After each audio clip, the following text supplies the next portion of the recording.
में हाजिर हमारे टेलीफोन लाइन पे बराह रास्त ज्वाइन कर चुके हैं, जो किसी तारुफ के मोहताज नहीं है, डोडा के एमएलए महराज मलिक साहब। महराज मलिक साहब, आपका जुड़ने के लिए बहुत बहुत शुक्रिया। Thank you.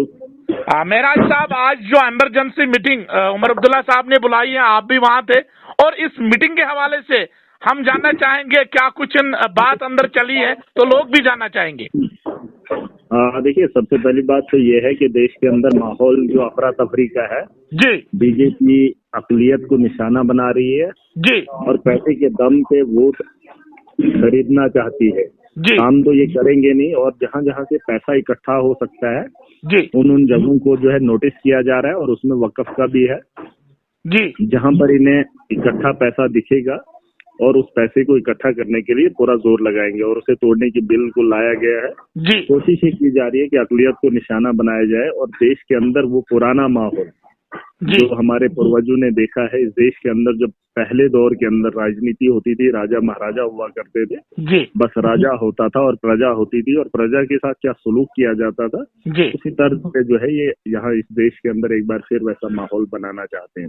अकलियत को तोड़ने के बाद कुछ लोग जो है इस देश के अंदर राज करना चाहते हैं, और बीजेपी का ये एजेंडा है। जी, और उसके अलावा जब बात जो आज की मीटिंग थी उसमें जम्मू कश्मीर को लेकर भी बात हुई। जम्मू कश्मीर के अंदर एक चुनी हुई सरकार है, एलजी थोपा हुआ एक शख्स है, अपना चुनाव हार गया है और जम्मू कश्मीर के अंदर जो है लोगों की रहबरी करना चाहता है। फिर ये चुनाव क्यों कराए गए, लोगों के मैंडेट के साथ धोखा क्यों किया जा रहा है, जी, ये साफ जाहिर है ये हवस के पुजारी हैं, ताकत का नशा है और इस नशे को हासिल करने की हवस इनको बहुत है, और ये यहाँ पर चुनी हुई सरकार को भी दबाकर सत्ता को अपने हाथ में रखना चाहते हैं। ऐसा नहीं होने देंगे। पूरी ताकत के साथ जो विस्तार हुआ है, अलायंस का आज मीटिंग था और उस मीटिंग के अंदर साफ कहा है कि आवाम का मैंडेट है, आवाम की ताकत हमारे साथ है और फैसले भी आवाम के हित में सरकार ही करेगी।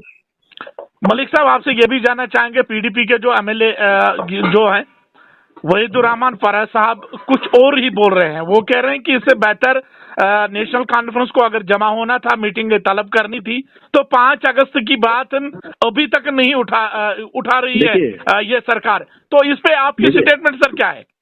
देखिए, ये अवाम ना भूले, जम्मू कश्मीर की अवाम ना भूले, पीडीपी को कोई भी हक नहीं है, चाहे भाजपा के लोग हों या पीडीपी के लोग हों। इन लोगों ने इस मुकाम पर लाकर खड़ा किया है। आज वहीदुर्रहमान परा हो या महबूबा मुफ्ती हो, उसे शर्म तो है नहीं। महबूबा मुफ्ती को जो शर्म हया नाम की कोई चीज है ही नहीं। राजनीति हर वक्त करेगी, क्योंकि अगर ये जानेंगे हालात में हमें किसने लाकर खड़ा कर दिया, तो जम्मू कश्मीर का एक 10 साल का बच्चा भी आपको ये बता देगा, जो उस वक्त 5-6 साल का था, वो भी बता सकता है कि महबूबा मुफ्ती और मुफ्ती सईद के दौर में ये सारी चीजें हो गई है। जी, जी, जी। आज उनको बोलने का कोई अधिकार नहीं है।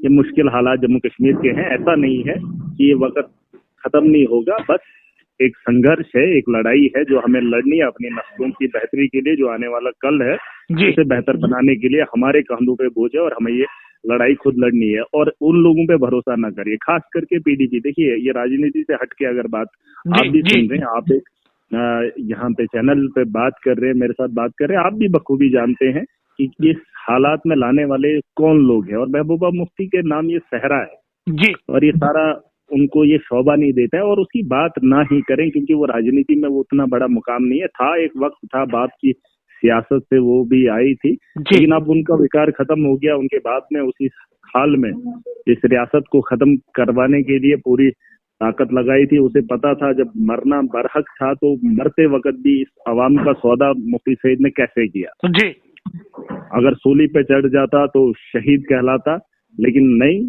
जीने की हवस थी, लेकिन मौत बरहक थी, आनी थी, लेकिन सत्ता में बैठने के बाद भी दुनिया से रुखसत हुए। यही उमर अब्दुल्ला जो हमारे सीएम है, उनकी क़यादत में आज की जो मीटिंग उस कमरे में रही, अंदर का जो माहौल क्या गर्म था या अच्छी तरीके से बात हुई है?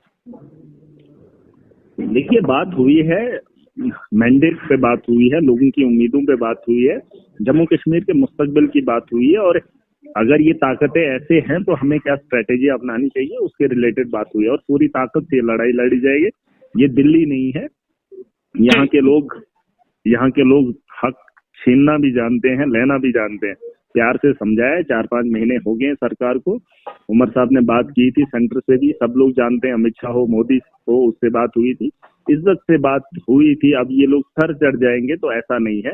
क्योंकि राजा हो या कोई सरकार हो वो लोगों के लिए है। अगर आप लोगों के साथ खिलवाड़ करोगे, उनके वोट के साथ, उनके जज्बात के साथ, उनके विकार